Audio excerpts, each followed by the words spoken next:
Thank you everyone for being here and welcome. I would like to begin by acknowledging that Concordia University is located on unceded Indigenous lands. The Kanien'kehá:ka Nation is recognized as the custodians of the lands and the waters on which we gather here today. Junjagay, Montreal, is historically known as a gathering place for many First Nations. Today, it is home to a diverse population of Indigenous and other peoples. Colonialism confounds chronology, and as such, we respect the continued connections with the past, present, and future in our ongoing relationships with Indigenous and other peoples within the Montreal community. Although this talk is taking place on the unceded land of the Kanien'kehá:ka Nation, many of you are not watching from Montreal. So we ask you or invite you to reflect for a moment upon the lands and histories where you find yourself now.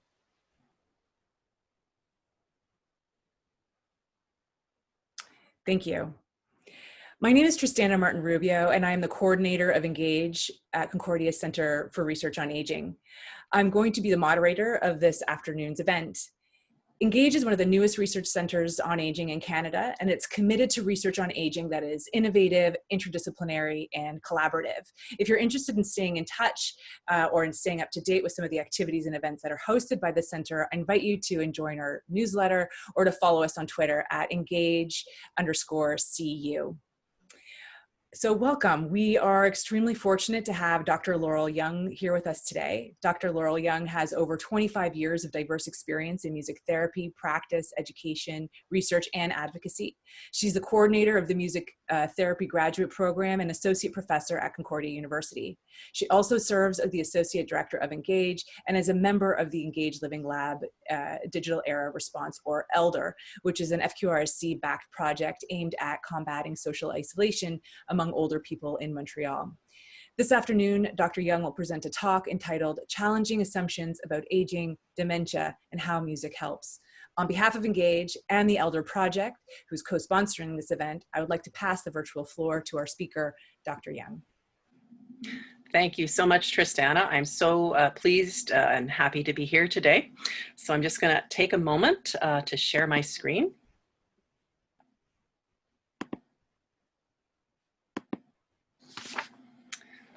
There we go. Okay.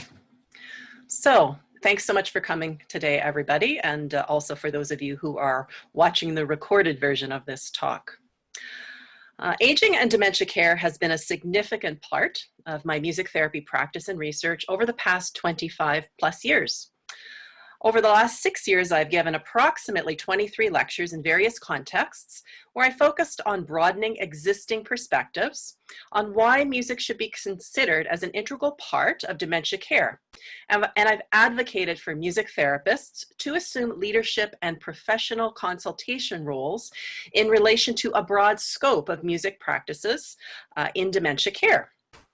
Although these perspectives continue to be inherent in what I am talking about today, this presentation is part of a philosophical inquiry that I have been conducting over the past year, where I am challenging assumptions, broadening ideas, and hopefully initiating new conversations about how music can help, specifically within reconceptualized and destigmatized notions of aging, dementia, and music therapy. Today, I will provide perspectives and ask questions about what these reconceptualized notions mean in relation to arts and health initiatives, social prescribing, and music therapy practice. Finally, I will offer a few tentative reflections on this material in relation to COVID-19 as we move forward into a yet to be determined new normal. This presentation is part of what I believe will be an ongoing and evolving conversation. Arts in health is a growing international field that embraces many forms of art to promote health and prevent disease in individuals and communities, enhance health service delivery, and enrich research inquiry. This is based upon an idea or philosophy that I embrace as a music therapist, that the act of creation and our appreciation of it provides an individual experience that can have positive effects on our physical, mental health, and well-being. Despite these advances, when compared with initiatives in the UK and the US and other countries, Canada is well behind in supporting arts in health initiatives. According to the Arts Health Network Canada, 10 to 40 years behind. And this Arts Health Network Canada actually on June 30th, 2020 ceased to exist as a national organization and charity as they were unable to attract public or private funding in recent years to continue to support its mandate. And this was information I found out about on its Facebook page. Nonetheless, according to the Culture, Health and Wellbeing Alliance in the UK, arts in health work encompasses 5 main areas. First, arts in the healthcare environment. This might be to improve the experience of patients and staff. This includes things like art exhibitions or concerts. Next, participatory arts programs. These take place in nursing homes, hospitals, community settings, where people engage with the arts as a tool to improve their well-being. Next, medical training and medical humanities. Some doctors or medical professionals have an arts component included in their training. Sometimes the arts are used to explore ethical issues in medicine. Health workers may participate in arts activities for self-care, such as participating in a staff choir. Arts therapies. Arts therapists are credentialed practitioners who use arts in a variety of therapeutic or therapy contexts. This includes music therapy, art therapy, drama therapy, or dance movement therapy. Each of these therapies are actually distinct disciplines with their own professional associations, even though they have some related goals. Like other health professionals, individual creative arts therapists assume a range of philosophical or theoretical standpoints. In other words, they don't all practice in one way.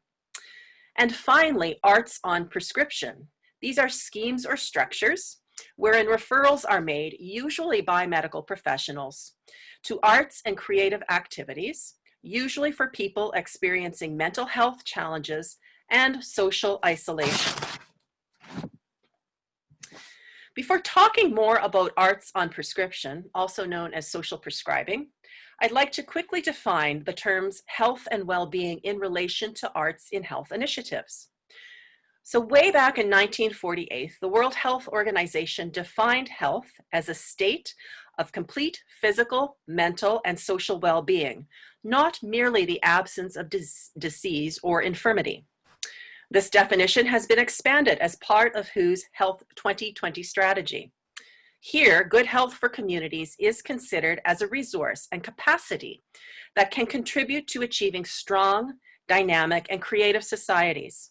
Health and well-being include physical, cognitive, emotional, and social dimensions, influenced by a range of biomedical, psychological, social, economic, and environmental factors that interconnect across people in differing ways and at different times across the life course. Well-being is defined as the ability to fulfill one's individual and social potential and feel a sense of purpose related to this. The arts are considered as an important element of psychosocial care, with a part to play in the creation of a healthy society. According to these definitions, one would think that the inherent value of arts in health is assumed and accepted.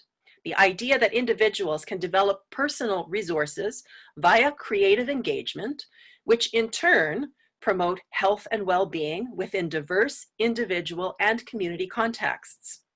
However, much of what I read and observe in relation to arts and health continues to explicitly or implicitly be situated within a biomedical or pathogenic stance, where arts are only considered as truly valuable if they can be used to treat or fix a problem.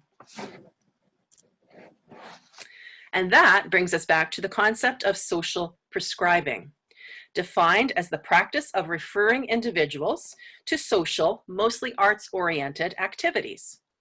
According to the Culture, Health and Wellbeing Alliance, the purpose of social prescribing is not to replace conventional therapies, but rather to act as an adjunct, helping people in their recovery through creativity and increasing social engagement. In looking at this in various countries, the formality of the referral system and program inclusion criteria varies widely. Social prescribing as an organized initiative seems to be more established in the UK, but the idea, at least prior to COVID-19, was gaining momentum elsewhere, including some places in Canada.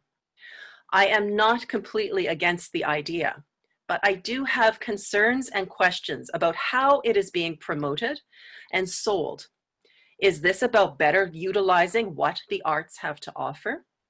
Trying to relieve an overburdened health system by prescribing free or low-cost so-called quote-unquote social cures? An attempt to reduce overprescribing or dependence upon medication? Or is it about something else? As a music therapist and musician, I of course support the idea of people engaging in more artistic activity to promote their own health, well-being, and quality of life. Maybe more people will go to concerts, museums, etc., and access new online alternatives that are being created due to COVID-19 because medical health authorities, who generally hold a more privileged status as compared to arts and health or creative arts therapy professionals, because these medical health authorities say that it is good for them. In my view, however, opportunities to participate in meaningful artistic activity offer something that is helpful and healthy, but this is a bit of a slippery slope. The refer, prescribe, enjoy approach, a term coined by UK arts correspondent Mark Brown, is an oversimplification. An organized referral system is needed, where a range of quality and accessible arts programs are recommended, not prescribed, by a person who has professional expertise in arts in health. This is about changing language and thinking. People should have access to the quality arts programs that they need to fulfill their potential for living well, rather than perpetuating a false assumption of the arts as an easy, inexpensive magic pill solution to complex problems or situations.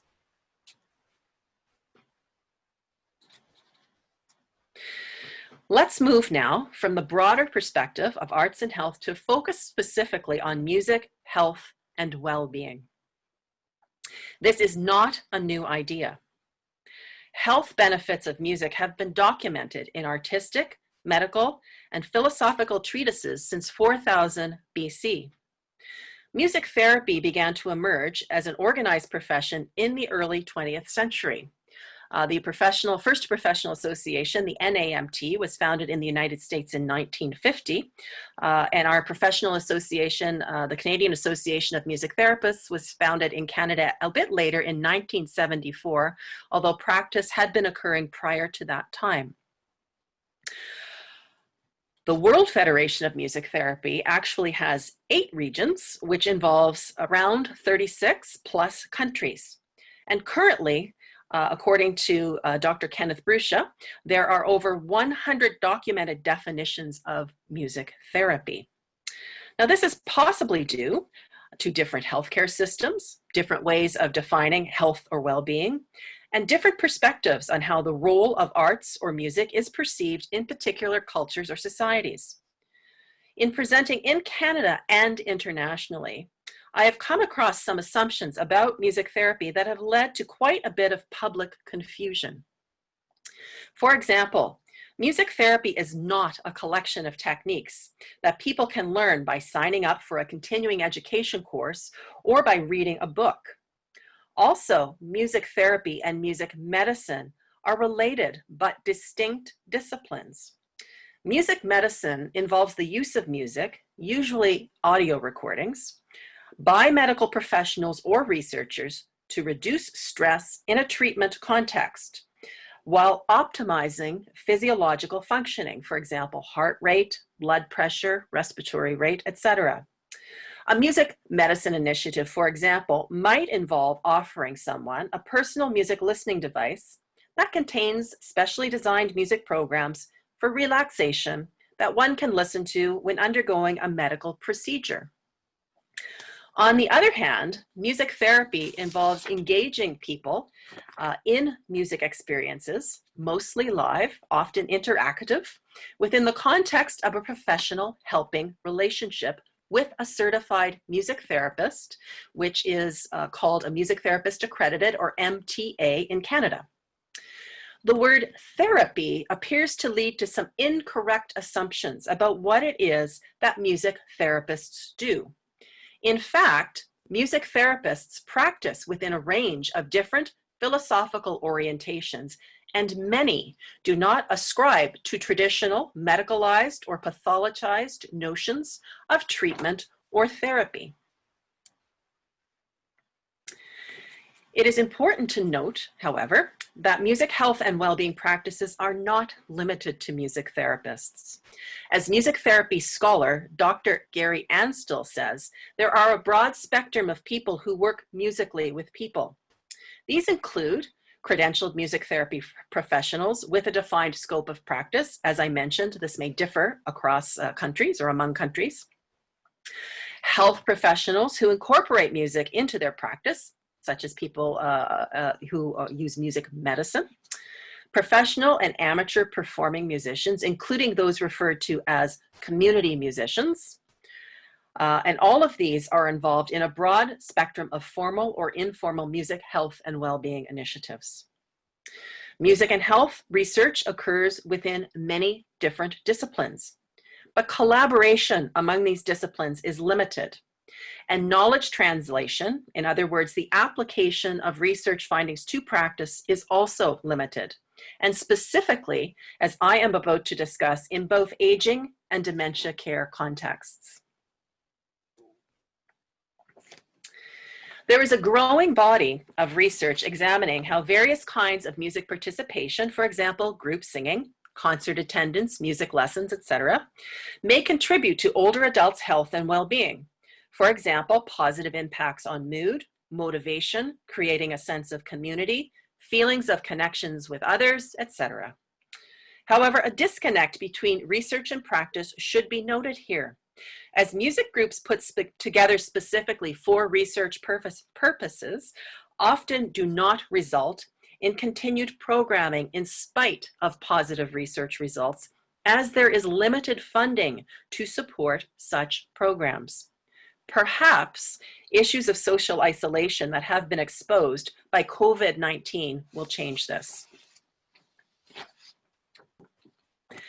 However, a large real-scale example where they have raised a lot of money to support a music and aging initiative is called the Young at Heart course.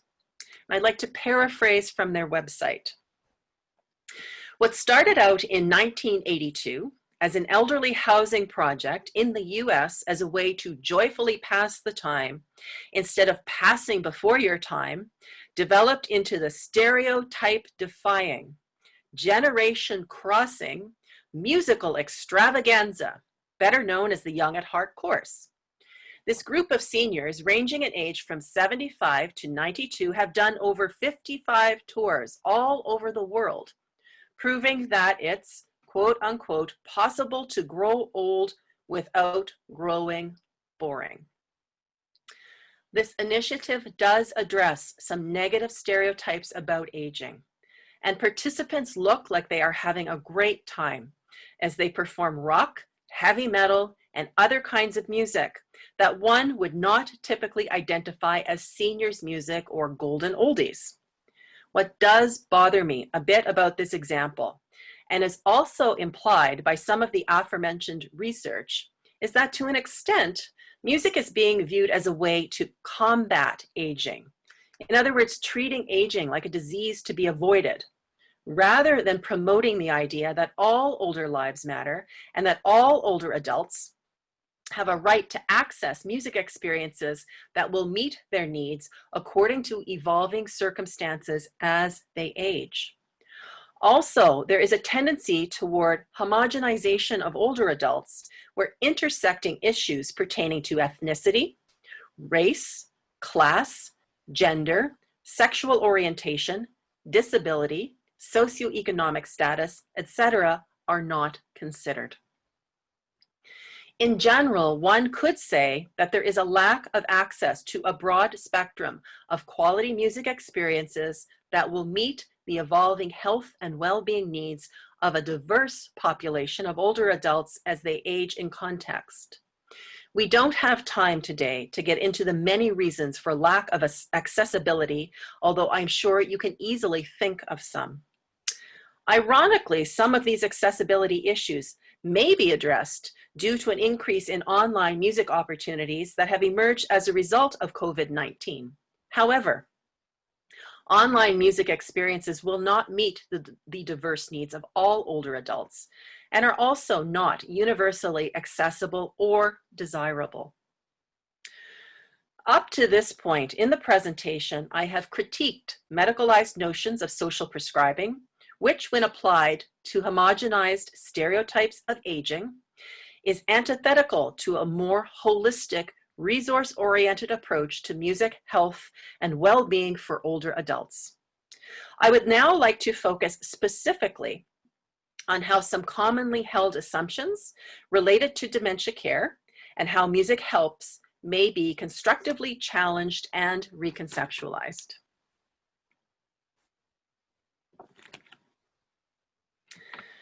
Music therapists have been working with persons affected by dementia pretty much since the profession was established. However, there has been an explosion of interest and excitement in the general public since a clip from the documentary Alive Inside went viral in 2012, and I'm sure many of you have seen this clip. Here, a person named Henry miraculously sheds his symptoms of dementia and comes alive when he starts to listen to what is described as his favorite music via an iPod. More recently, since October 30th, 2020, over 2 million people have watched Marta Cinta Gonzalez, a person living with dementia, who actually passed away before this video was released.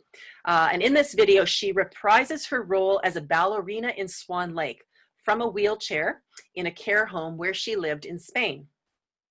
There are many things that can be discussed or critiqued about both of these clips, but what I want to focus on today is how subsequent media attention and research about the power of music or music therapy to address the behavioral and psychological symptoms of dementia has led to false assumptions or narrow conceptualizations of music therapy, dementia, and how music helps.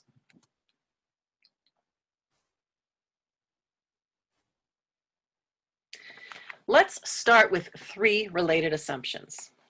First, music is a universal language, so it helps everyone in the same or similar ways.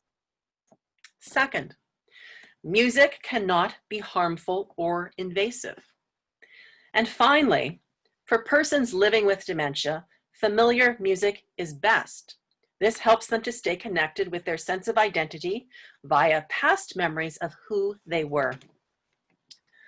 I would like to propose some alternative perspectives. First, music is better defined as a universal medium, not as a language, that is realized or appreciated differently according to personal and cultural contexts. No 2 people respond to music in the same way.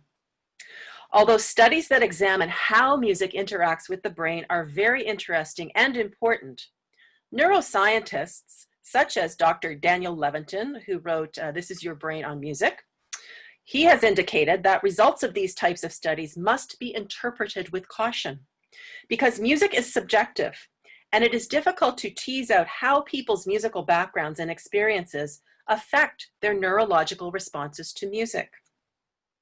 Next, music cannot be considered as innocuous. It is a powerful creative medium that can evoke a range of emotional and sensory responses. It should be used with care and genuine understanding of others' needs and preferences in the present. We cannot assume that the music one wanted to hear yesterday will be the same today. That is not the case for me, and why should it be for persons living with dementia?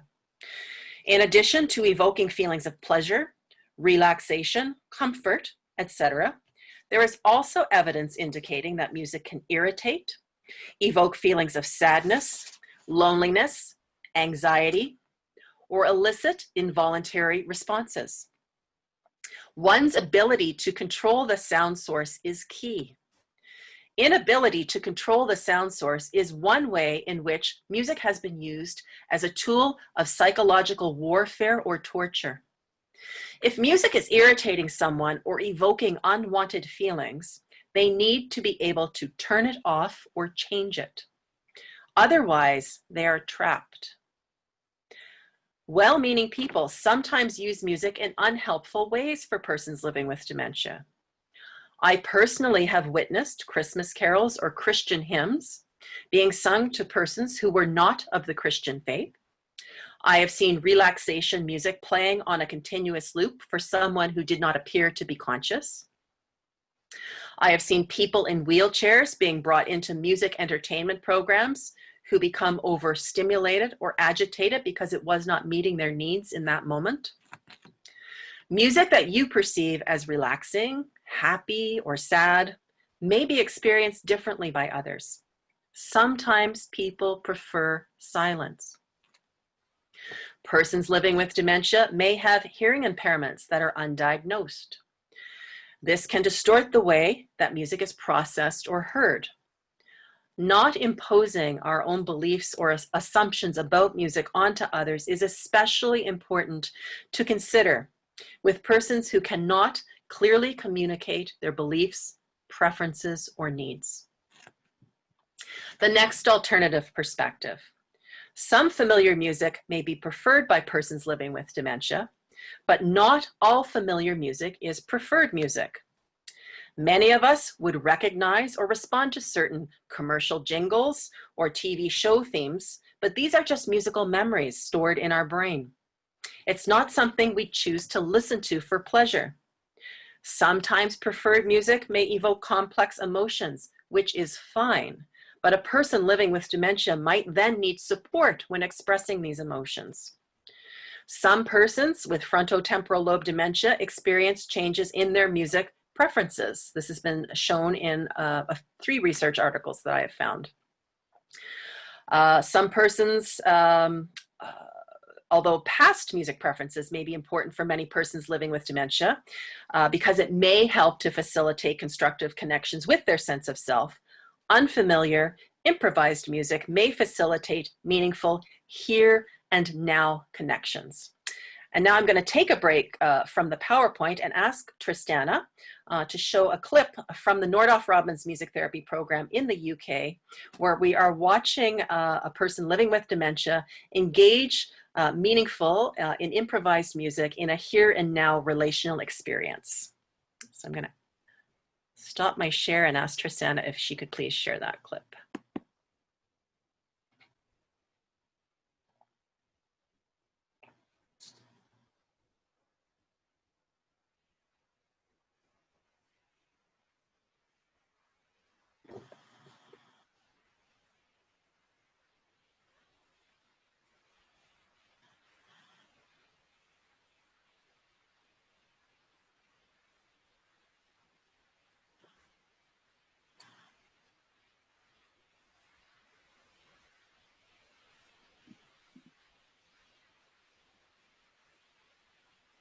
Are we having trouble with the sound? Let's see here. Can you hear it? There you go. Can you hear it, Laurel? Yeah. Great.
I'm singing, I'm singing, I'm singing. We are singing.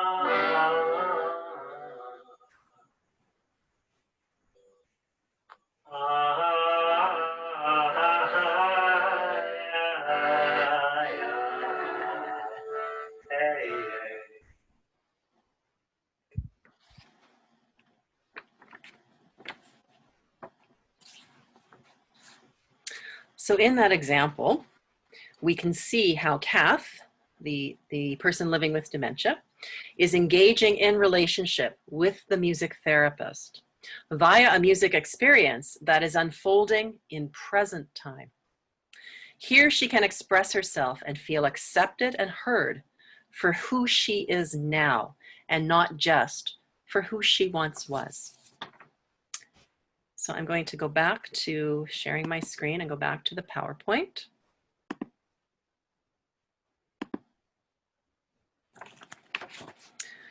And finally on this slide, in the alternative perspectives, another interesting idea to consider. Can new music memories be made via participation in new music experiences?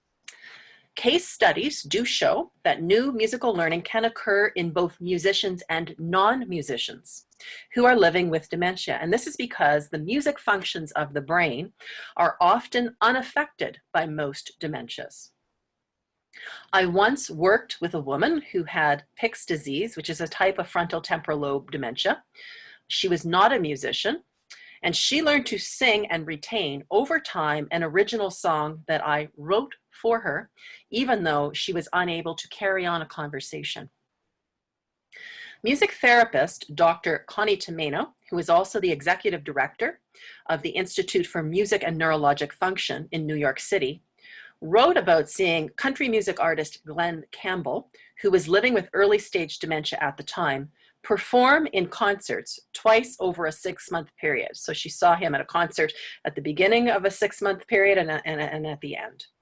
He not only performed his classic hits and performed them well, but he also performed new songs, which he did on stage with family members participating as part of his band. Dr. Tomeno states, not only had being on the road and performing preserved Glenn's music skills, it also helped him and his family to make new memories and connect with him via music in the present, as they all learned to live with a new normal.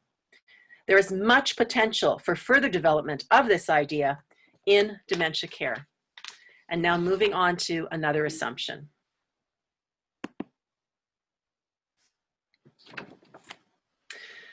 Dementia is a label that encompasses several types of diseases with similar characteristics. So keep this in mind as I read this next assumption, which is worded as it is for the sake of simplicity. The assumption is, dementia is a disease with behavioral and psychological symptoms that must be tackled. Music, or music therapy, is an effective treatment for these behavioral or psychological symptoms. Again, I would like to propose some alternative perspectives. Dementia can be viewed beyond disease and understood as a shift in the way a person experiences their world. And my thinking on this has been influenced by Dr. Al Power, who's the author of Dementia Beyond Disease, Enhancing Well-Being. Behavioral changes and psychological distress are not always caused by neurological deterioration in and of itself, and sometimes actually caused by the ways in which we interact with persons living with dementia and our failure to accommodate their evolving ways of being in the world. Rather than treating the behavioral and psychological symptoms of dementia with music or music therapy and conducting research to prove its effectiveness to this end, I suggest that we conduct research that will help us to develop a multidisciplinary model of best music practices that will promote health, well-being, and quality of life for persons living with dementia, which in turn may actually prevent the manifestation of some behavioral and psychological symptoms. Furthermore, some quote-unquote symptoms could be considered as meaningful forms of self-expression and need to be understood and supported as such, rather than simply trying to eliminate them.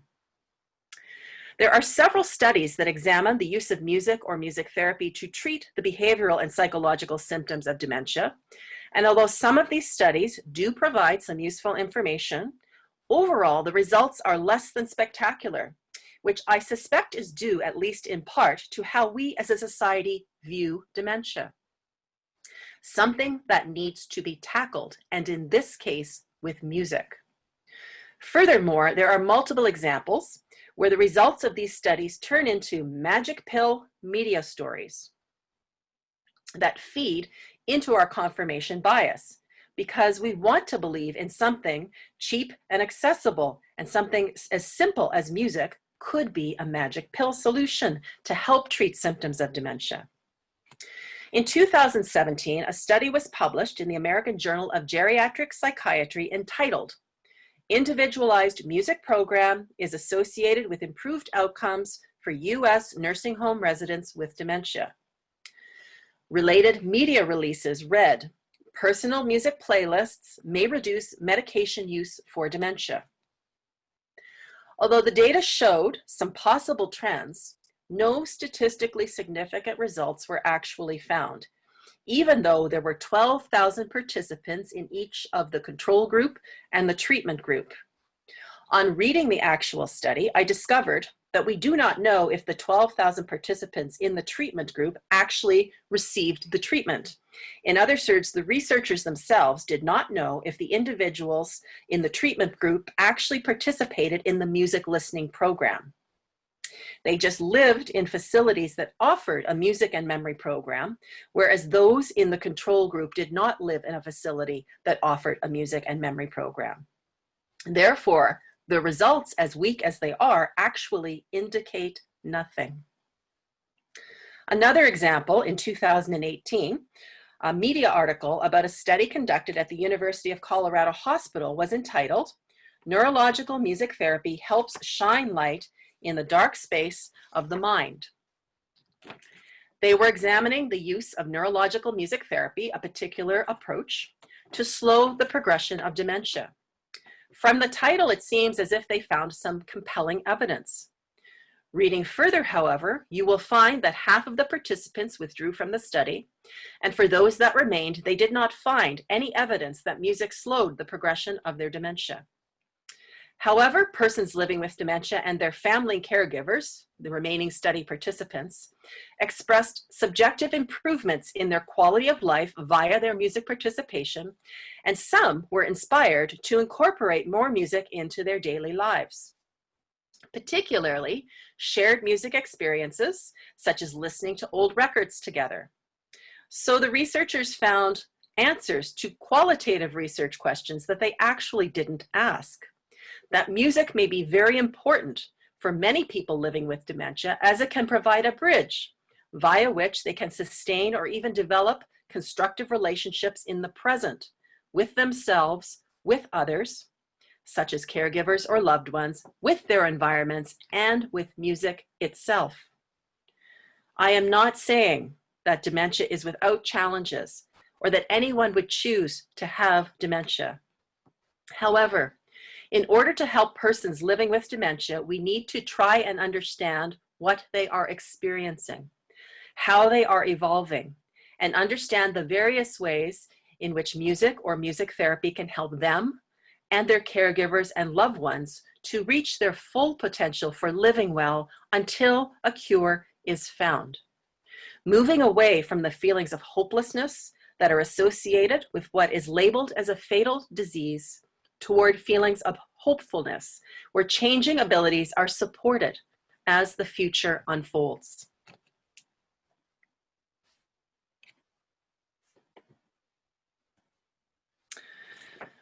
Ironically, the final assumption or misconception that I want to talk about today is in some way the opposite of the others.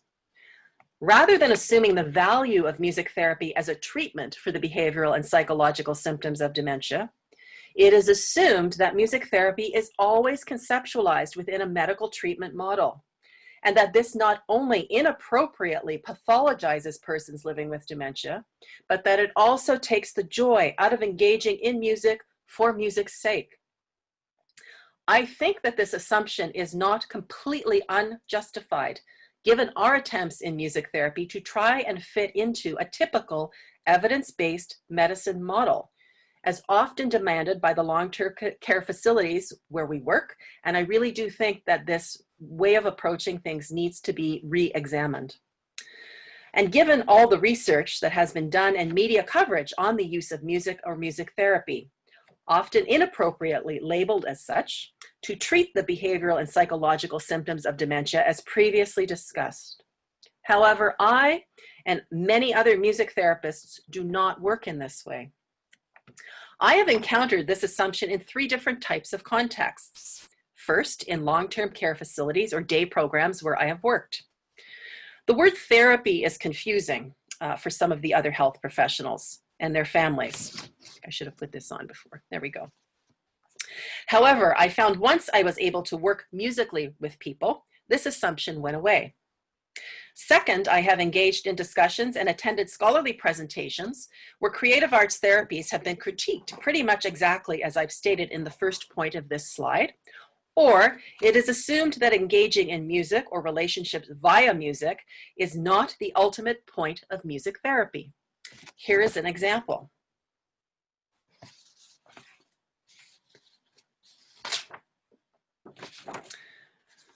I initially saw 7 kinds of therapy I don't want when I'm living with Alzheimer's disease on Twitter.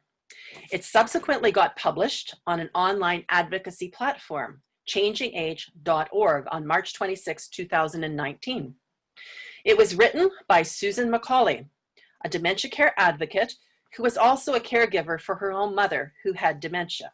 And I'm going to read what's on the slide. It's entitled 7 Kinds of Therapy I Don't Want When I'm Living with Alzheimer's Disease. And music therapy was listed as number 2. And Ms. Macaulay says, people living with dementia are stigmatized in multiple ways, one of which is treating the activities the rest of us do for pleasure as therapies.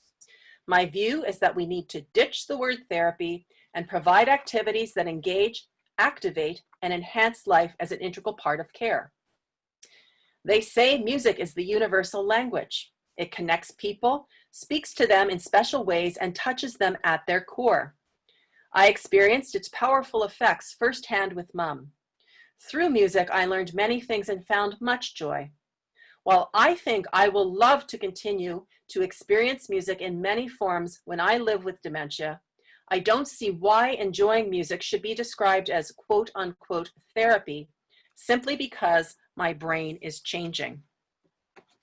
I responded to Ms. Macaulay on Twitter saying my work as a music therapist researcher is not about treating symptoms, but about supporting those affected by dementia to deepen their relationship with music and fulfill their potential for living well. I did not receive a response, but I feel that in some ways she and I are advocating for the same thing. And that unfortunately, this narrow conceptualization or understanding of music therapy is alienating some individuals from accessing personalized music experiences that could help them to reach their full potential for living well. My closing summary.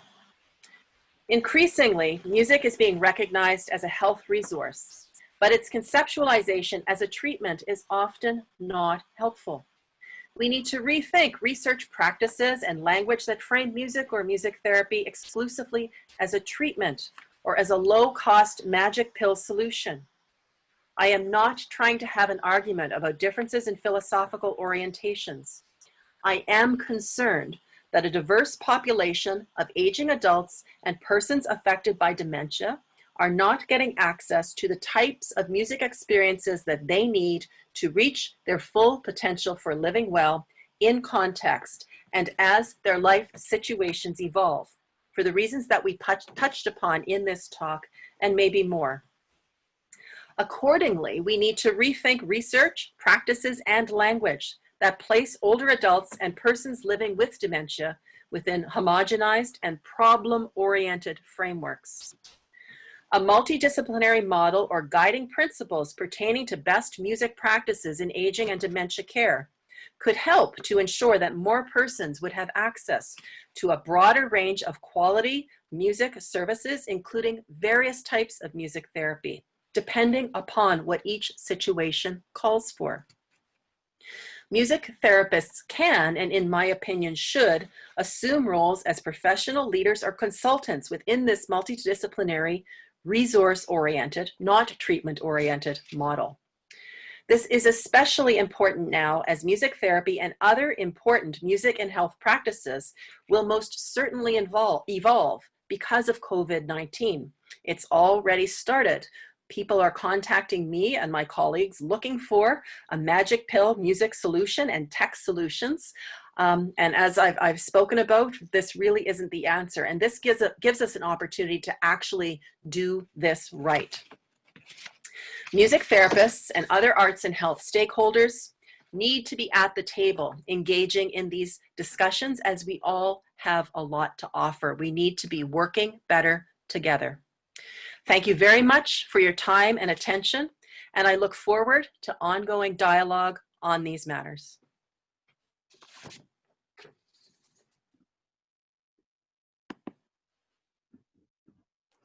Thank you so much, Laurel, for that rich talk on aging and dementia care and how music can help. If you're interested in staying in touch with Engage and learning more about the events and activities that we have going on here, in the description box below, we'll have the ways in which you can stay in contact with us. Thank you so much for joining, and take good care, everyone.